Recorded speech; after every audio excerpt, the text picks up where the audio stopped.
How well is Mr. Trump faring with the Republican faithful? We're joined now by the former governor of Arkansas, Asa Hutchinson, and it is good to have you on the program. And well, your party's going through an interesting time. Trump running again is quite divisive. His candidates didn't do so well in the midterms, and even the new House Speaker had a problem getting the votes. It all sounds a bit chaotic. Well, the Republican Party is a party of principle that goes a long ways back to limited government, to individual responsibility, a strong America. And we've gotten a little bit off track. And so we've got to recalibrate. We've got to bring the party back to those basic principles. In reference to former President Trump, I, like many Republicans, supported him for his reelection. But when January 6th happened, things changed. And whenever we see democracy undermined, when we see the chaos that surrounds him, the Republicans are recognizing that there needs to be alternatives. He can't win the next presidency. And so that's going to be the debate within the party. There's going to be a lot of close scrutiny of it. I've been in Iowa. I've been in some of the early states. And there's a waning of support among our base for former President Trump. They're looking for options, and I expect that there will be options for 2024.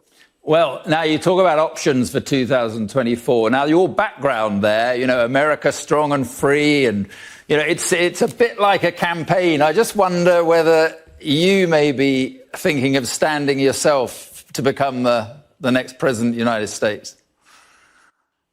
Well, that will be a decision that I'll have to make. For now, the message is what's important, that we need to have a consistent conservative leadership with a strong America that is our guiding light.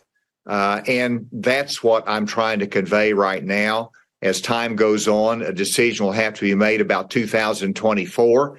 But it is an important time. And so I think it's important that we have a course correction for the Republican Party. But from the Republican standpoint, we don't believe that President Biden, well, he's done some good things. He's our national leader.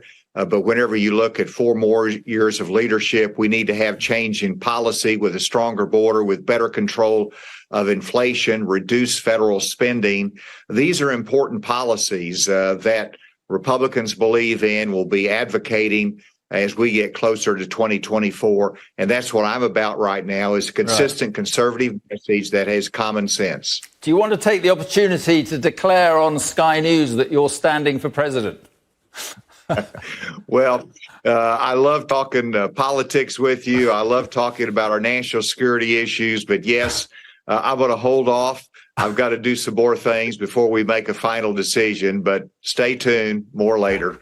Yeah, well, we'll look forward to talking to you when you do stand. What would a Republican Party led by Asa Hutchinson look like? Would you, for instance, continue to support Ukraine to the extent that Joe Biden is doing? The answer is yes. And what I like about a Republican Party is the roots that we have in Ronald Reagan. I was a United States attorney under Ronald Reagan. And I love the way that he was a conservative, but he was pragmatic. He was an optimist about America. And he also saw the world in the right way, that freedom is important and America should support the oppressed and not the oppressor. And that's my view of the world, that we want to be strong in America, and it's to support countries like Ukraine that's fighting for their freedom. That's also fighting for a stronger Europe and a continued future of Europe that is free. And so I love the fact that Europe is more united now than ever before in support of Ukraine, concerned about Russian aggression. NATO is stronger than ever before, and that's what we want to see. And so I would certainly want to be able to support that. In fact, I think we need to act quicker whenever you're looking at the tanks that are being debated as to be provided. There is training that is required for the utilization of those very sophisticated tools. Well, let's get on with that. Let's get on with that training. The Ukrainians need that kind of support now. Well, that's interesting. What about issues like abortion? In June last year, the Supreme Court ruling triggered this law in Arkansas banning abortions except to save the life of a pregnant woman in a medical emergency. So no exceptions for instances of rape and incest. Where did you stand on that? Do you wish there had been other exceptions?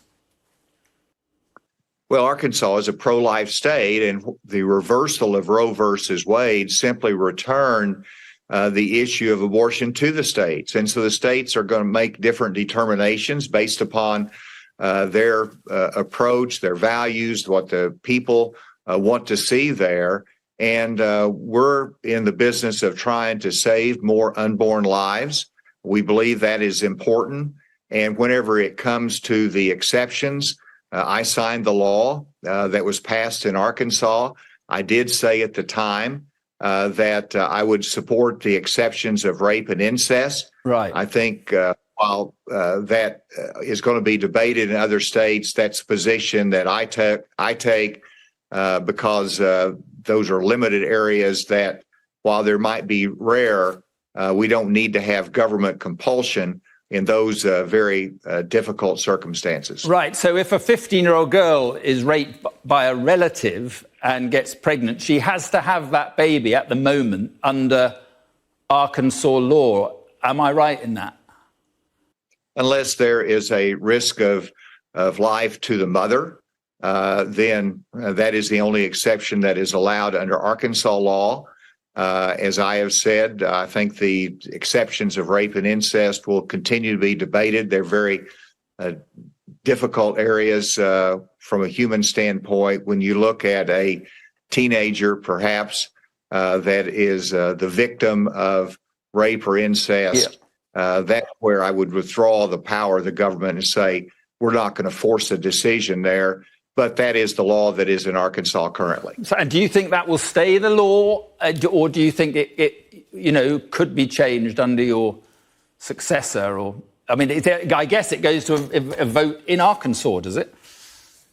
Well, sure, it's determined by each state, and so New Hampshire will have different rules. New York has different rules. California has different rules. And so the Supreme Court returned that issue to the states, which is part of America's federalism system, that the states are independent and have control over such matters as health care.